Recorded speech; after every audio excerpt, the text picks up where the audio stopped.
Celstraf voor man die cliënten van Emergis misbruikte en een bijzondere Zeeuwse rechtszaak in Den Haag. Maar het was vooral een week met nieuws over ongebruikelijke gasten in Zeeland. En laten we maar meteen met de eerste beginnen. De Oekraïense president Zelensky. Hij was donderdag in Zeeland voor de uitreiking van de Four Freedoms Awards. Prijzen voor mensen en organisaties die zich inzetten voor vrijheid en mensenrechten. Zelensky en het Oekraïense volk kregen de internationale award. This award is for your country, for you as president and for all the Ukrainian people.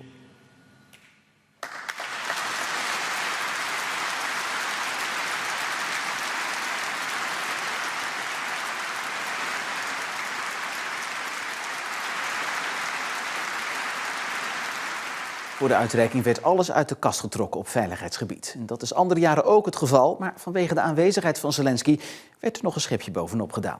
En helaas voor de vele toeschouwers was Zelensky daarom in het openbaar bijna niet te zien. Vooral op Zelensky eigenlijk. Ik vind het dapper dat hij hier aanwezig is, tijden van oorlog. Alleen reed de Oekraïense president de menigte voorbij. Hij liet zich rechtstreeks afzetten op het Abdijplein voor de Nieuwe Kerk uit het zicht van de vele toeschouwers. Maar minister-president Rob Jetten, koning Willem-Alexander en prinses Beatrix lieten zich wel zien. Je ziet ze altijd op tv, maar in het echt is het misschien ook wel mooi. Allemaal kijken naar koningin en zo alle kinderen blij worden. Je ziet van alles. Ik heb net Schoof gezien. Oh, die is ook al binnen. De oud-premier is ook al binnen. De Oekraïense president hield tijdens de ceremonie een toespraak waarin hij aandacht vroeg voor de huidige situatie in Oekraïne. In Ukraine is another very hard day, really hard night. The day after a massive Russian attack. In just one night, there were nearly 300 attack drones, 19 ballistic missiles, as well as cruise missiles. The basis of their goal to erase Ukraine completely, and not only Ukraine. Russia has openly, repeatedly said it wants to control all its neighbors. It wants to decide what security in Europe should look like, and whether it should exist at all. Russia has carried its war ideas as far as Syria. Maar met het ontvangen van de award zat het programma van Zelensky in Zeeland er nog niet op. Zo was er nog een overleg met de koning en premier Rob Jetten. En legde hij 's avonds samen met premier Jetten ook nog een krans op Uncle Beach in Vlissingen. De plek waar tijdens de slag om de Schelde geallieerde troepen aan land kwamen. Ook nam hij in de haven van Vlissingen nog een kijkje op een mijnenveger die Nederland al eerder aan het land heeft geschonken en Oekraïne gaat gebruiken voor het ruimen van zeemijnen in de Zwarte Zee. Na dit bezoek stapte de president in een Chinook-helikopter om via de lucht Zeeland en uiteindelijk ook Nederland te verlaten, waarmee het bezoek er helemaal op zat. En dan de andere ongebruikelijke gasten in Zeeland. Bij Renesse spoelde maandag een dode potvis aan bij het Verklikkerstrand.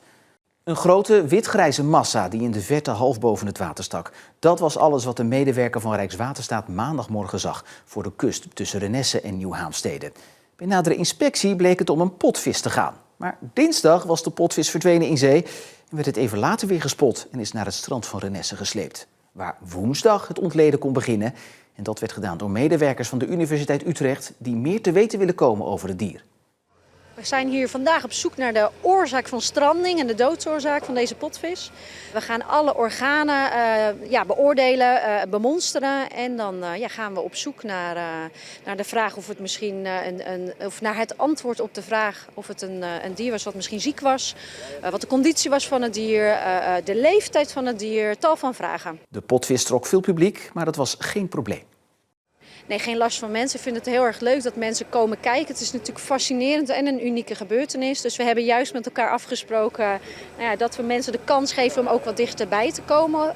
Zover dat veilig kan. Is uniek. We hebben zelf ook stagiaires van de Universiteit Utrecht mee. Dit maak je niet elke dag mee. Smakelijke plaatjes allemaal. En dan de derde en laatste ongebruikelijke gast. De beluga die op het Bonjaardstrand aanspoelde vorige week. Ja, die blijkt bij nader inzien helemaal geen beluga, maar een zeldzame grijze dolfijn. Het dier was al zo ver vergaan dat in eerste instantie een verkeerde conclusie werd getrokken. Toch is een grijze dolfijn niet minder bijzonder. De laatste keer dat er in Nederland één aanspoelde was al 55 jaar geleden. En van bijzondere gasten naar een unieke rechtszaak dinsdag in Den Haag. Stichting Scholierenvervoer Zeeland stond tegenover het kabinet. Reden is de treinproef die het kabinet over 3 jaar in Zeeland wil uitvoeren. Daardoor rijden er 4 maanden lang geen treinen tussen Vlissingen en Goes. En dat is wat betreft de scholen geen optie. Het kabinet zegt dat het nodig is om het verouderde beveiligingssysteem op het spoor, dat stamt uit de jaren 60, te kunnen vervangen. Het Zeeuwse traject kwam na onderzoek naar voren als beste locatie, want tussen haakjes, het treft maar 3000 reizigers per dag.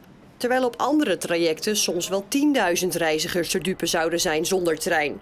De Zeeuwse scholen zien de proef niet zitten. De impact van maanden geen trein is gewoonweg veel te groot, zeggen ze. Het gaat niet alleen om aantallen reizigers. Ja, natuurlijk zijn er in Zeeland minder reizigers dan elders. Maar het gaat vooral ook om het feit dat de infrastructuur in Zeeland zo kwetsbaar is. Maar ook dat het voorzieningenniveau zo kwetsbaar is in Zeeland dat deze regio had moeten worden ontzien. De advocaten namens de staat zeggen dat Zeeland is gekozen uit een lang en degelijk vooronderzoek en dat alle belangen, ook die van scholieren en studenten, voldoende zijn meegenomen. Ook zeggen ze verder dat bussen een goed alternatief zijn. Ja, en daar denken wij echt anders over. Wij denken echt zeker, daar zag je een beetje het verschil tussen misschien wel advocaten die in Den Haag werkzaam zijn of beleid wat in Den Haag gemaakt wordt en de werkelijkheid in Zeeland. Want iedereen die in Zeeland woont en het een keer geprobeerd heeft om 's morgens in de spits Goes binnen te komen, richting het station te gaan rijden, die weet hoe lang dat duurt. En er is inderdaad gezegd, we hebben alles wel meegewogen en daarom hebben we dus die alternatieven. Maar dat zien we niet terug in de stukken over de besluitvorming. We zien daar niet terug dat er daadwerkelijk is afgewogen, oké, dit zijn de logistieke voordelen van Zeeland en dit zijn de grote nadelen voor de regio.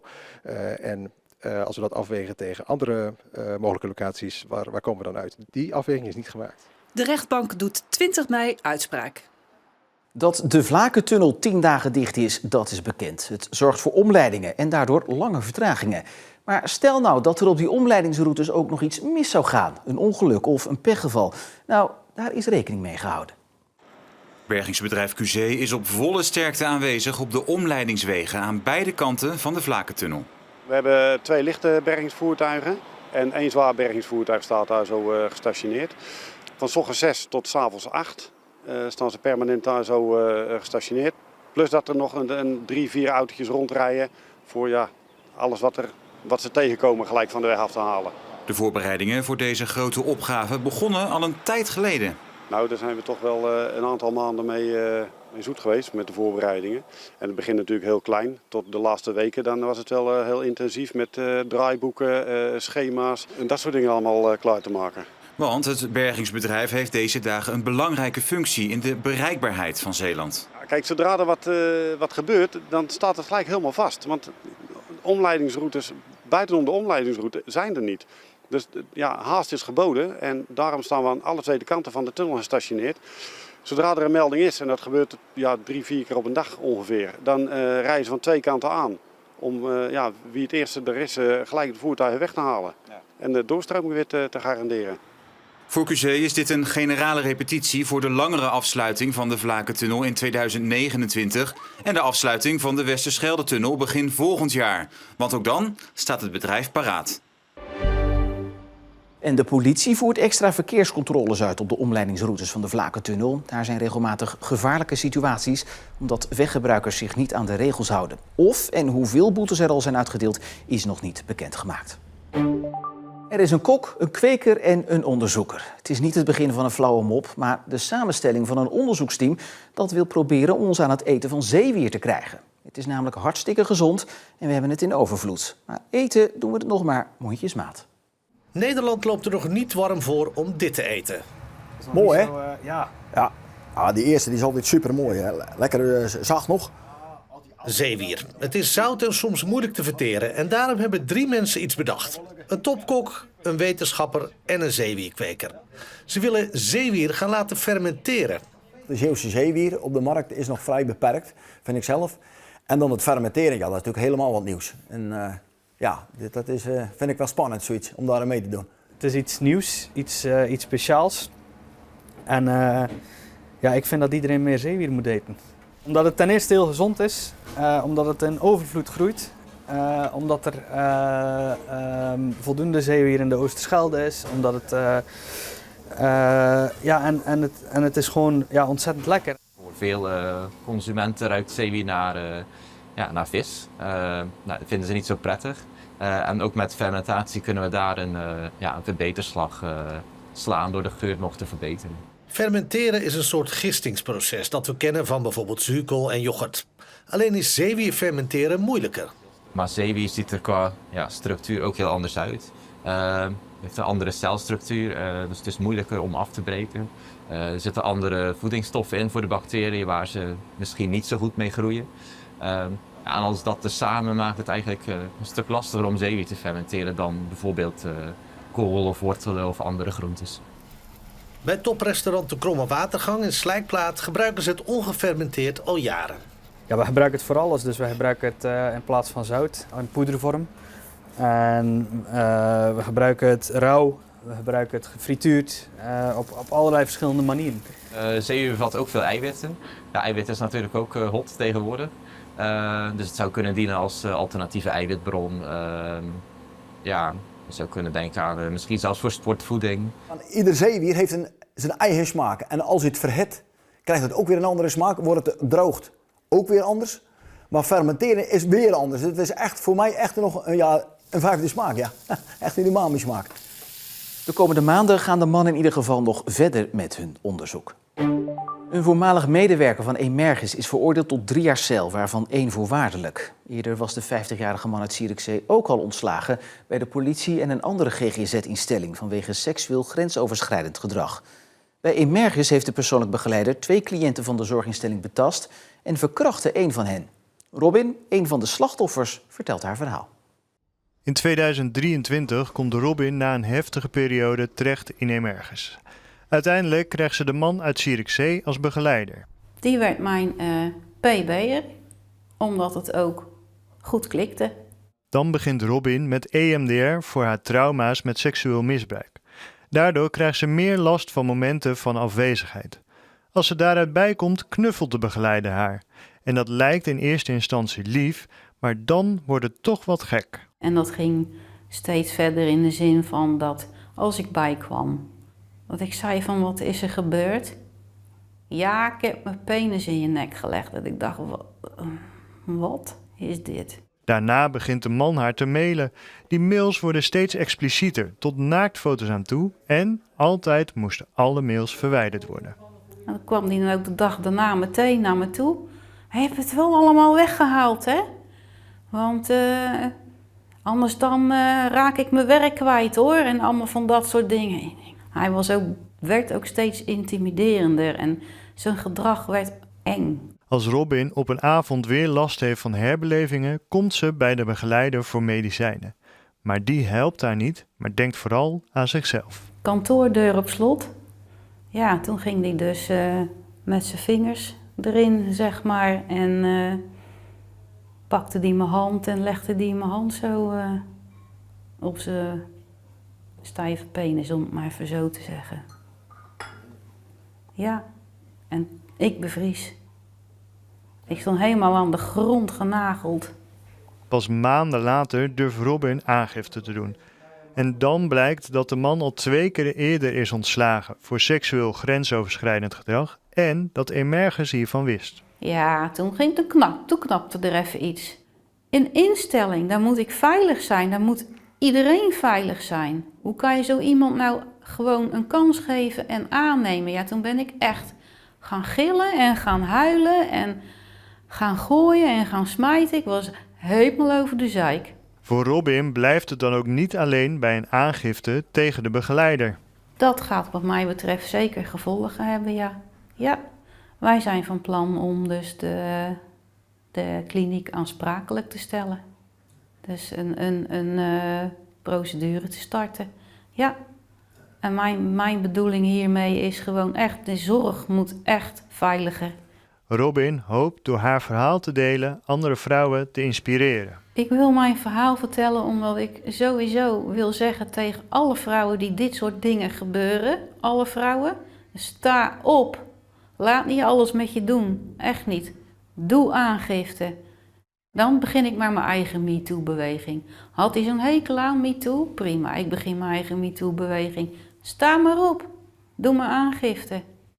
In een reactie erkent Emerges dat er fouten zijn gemaakt en dat ze anders hadden moeten handelen bij het aannemen van de persoonlijk begeleider. Ze hebben inmiddels maatregelen genomen om herhaling te voorkomen. Het moet het eerste groene, duurzame bedrijventerrein worden van Zeeland. Het bedrijvenpark Deltaweg in Goes. Maar door het tekort aan elektriciteit en andere oorzaken gaat het allemaal wat langzamer dan de bedoeling was. Dit is het nieuwe bedrijvenpark Deltaweg aan de westkant van Goes. Sinds september 2023 kunnen bedrijven zich hier aanmelden. Er is veel belangstelling, maar er zijn ook problemen.